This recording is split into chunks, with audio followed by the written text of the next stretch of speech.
What up, though? Welcome back to World Heavyweights. I'm Easy, Spin More Racks, What up, Young though? Chris, Detroit Kool-Aid.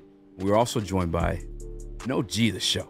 A man we haven't had in a very long time, but a man I admire very much. That's ESPN Radio's Mike Kimber. What up, man? Hey, what's going on, man? Happy to be back on here. And yes, celebrate 420 out there. Everybody, have a good time. Enjoy it. Mike, have you seen the Bulge movement on X or Twitter, formerly known as? No, I have not seen the movement, and now I got to see it because I see your face, and that's telling me that I need to take a look. So I'm going to do that as soon as I get off here. Yeah, Bulge Army, you got to go shout out Micro Mike. There, Bulge Army, Micro Mike needs an account. Man. Mike Kimber needs an account. Yeah. How do you juggle that, by the way? Because you came up as Micro Mike, but now you're on ESPN Radio. Congratulations, by the way. That's awesome. And now you're Mike Kimber. Are you still let Micro Mike slide, or like when we say it is like, yo, stop? I don't. I have Mike, no care in the world what you can call me. You can call me any name you want to call me. I really don't care. As long as I'm making money and have a good time talking about Detroit Lions. That's the only thing that matters. And so call me whatever you want to call me. I feel like kind of like a superhero. Like I am Micro Mike. Like Iron Man or something. All right, beautiful. Let's talk about these Lions signings. So we haven't had you on the show in so long, and the Lions obviously made some amazing free agent acquisitions. A guy that I was clamoring for a while in DJ Reader. We'll start with him. What does DJ Reader do to help this defense and especially the defensive line? Man, DJ Reader does such a good job for what the Detroit Lions are going to need on this defensive line. Help to stop the run. That's what he's really good at. But I think most importantly, he's going to take on some of these double teams that's going to allow Aiden Hutchinson to get free. We need Hutch to get to the quarterback. We need to smash the quarterback. And having him and Ali McNeil next to each other, you're not going to be able to double all three of these players. Someone is going to get free, and I think it's going to be Aiden Hutchinson. And again, we're one of the best teams in stopping the run. What got us to the NFC Championship? Run the football and help stop the run. DJ Reader is a great defensive tackle for that. I know people say, oh, he doesn't have all the sacks in the world. That's because he's a nose tackle, and he's there to stop the run. A great pickup for our beloved Detroit Lions. How about the pickup, Amik Robinson? Obviously, the Cam Sutton situation, no longer with the team. He's played outside cornerback last year. Do you expect him to be the starting outside corner for the Detroit Lions come regular season? And if not, do you hope they draft somebody in the draft? Or I said draft somebody in the draft to I guess address that side of the field? Look, if they're DK Metcalf, they need to get dressed, all right? We don't want to see that from a guy right there.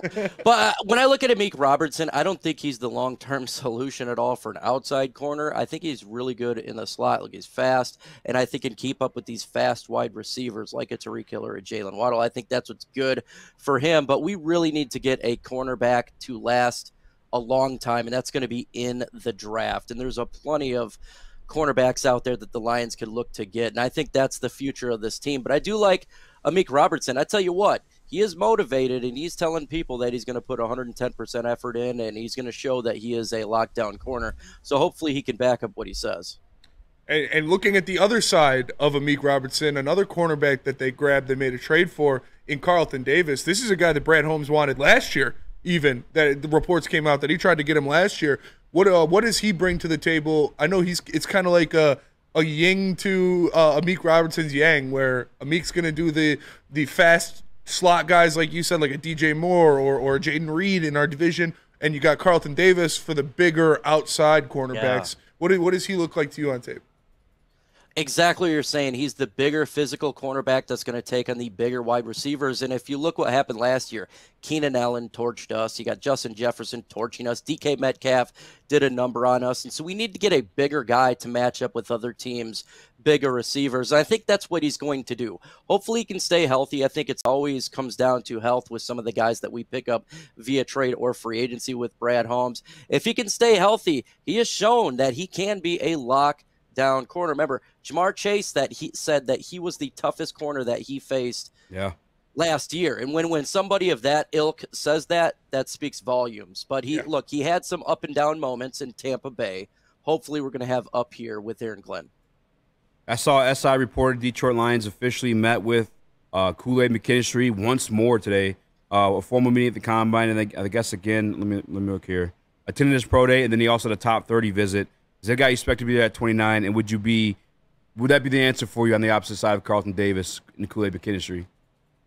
We really don't know how the draft is going to go, but suspecting by looking at all these mock drafts and just kind of see what other teams have, Kool-Aid McKinstry is potentially could be there at 29. I think within 5 picks, that's where he's going to go, before or after. And he's from Alabama. Obviously, we've met with him. He clearly could be a cornerback that the Lions could add to this defense, and I think he can play sporadically right now, and he'll develop into a really solid number 1 cornerback. I love Kool-Aid McKinstry. I do like other players ahead of him, but these players are going to be taken by other teams. So if Kool-Aid is sitting there at 29 and we have an opportunity to get him to this defense, yes, please. We got to stop the bleeding in the secondary. We need to get younger and someone that could develop into a number 1. I love picking up guys in free agency. That's fine and dandy, but we need to get our Darius Slay. We need to get our player whom we get in the secondary developed to be that stud number 1. And I think he can be. I love it. I love it. And looking at the other side of the ball, somewhat of a hole on this team now with the departure of Josh Reynolds is that wide receiver, a big-bodied wide receiver on the outside. I have some faith in Donovan Peoples-Jones that he'll be able to pick up the slack in this Ben Johnson offense.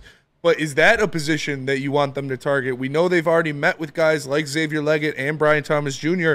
pre-combine. Do you think they're going to attack that X-wide receiver spot in the draft? Now, I agree with you, Spenmo Rax. I do think Donovan Peoples-Jones can pick up some of the slack. Him and Jared Goff were starting to get some chemistry at the end of the year after a couple weeks from the trade deadline, and he is that bigger receiver. But absolutely, they can target a wide receiver. They could do it at pick 29.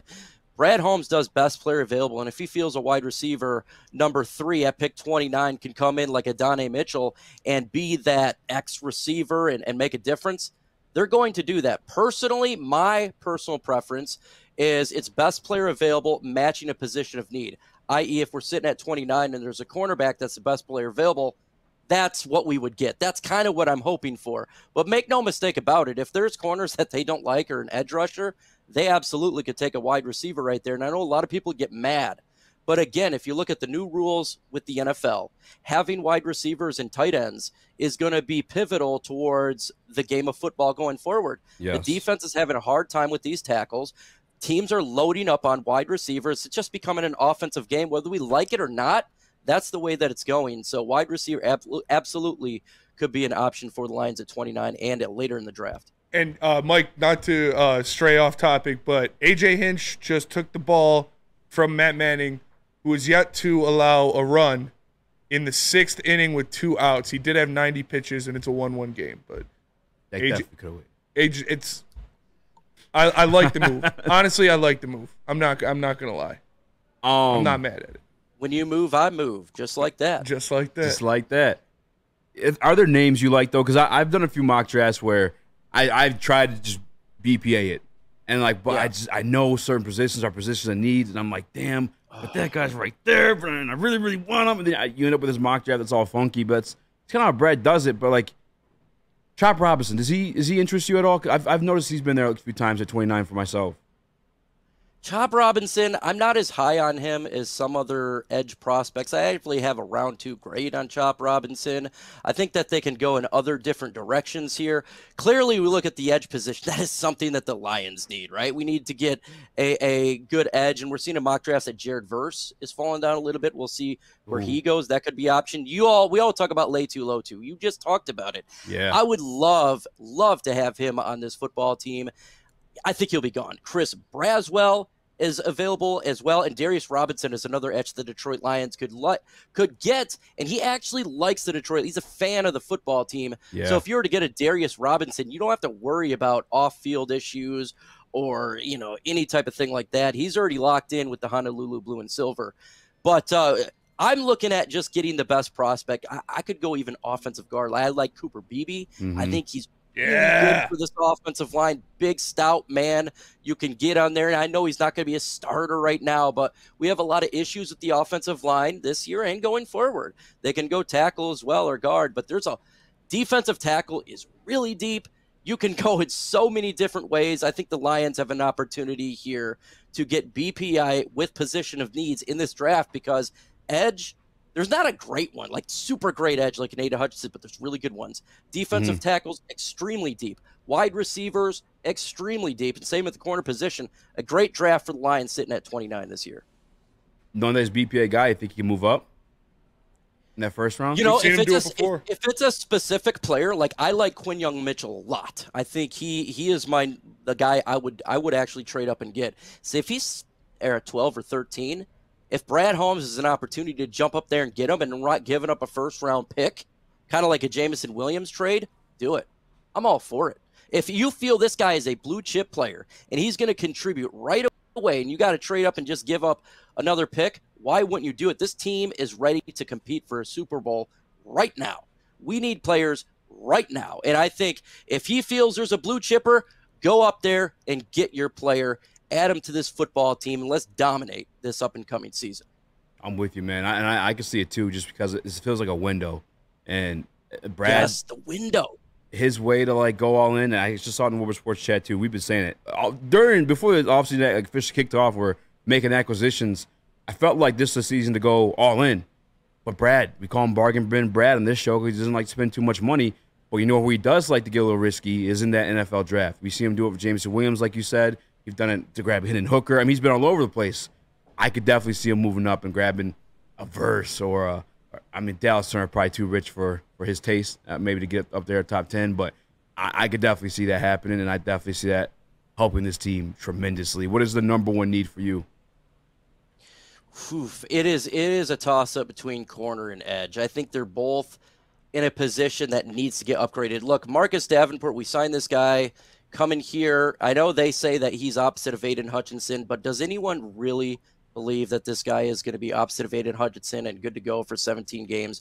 I do not. So I'm looking at edge, and I would like to find another guy, and we don't know what's going on at James Houston. Can he get back to his form? So edge is there. But cornerback, I mean, we all know this. We was getting shredded in the secondary last year. Cam Sutton was failing. We got a lot of new guys, but we need to get a guy whom we can draft and groom. And I think that's where you're going to get your number one staple. I love Davis. I love Robinson.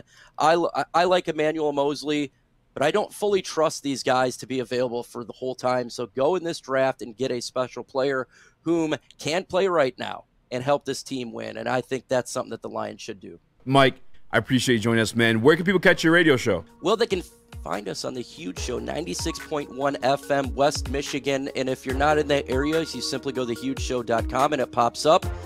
Talking Detroit Lions. Love doing it, man. Appreciate you guys having me on. Mike, appreciate you as always, brother. We're going to have you on again soon.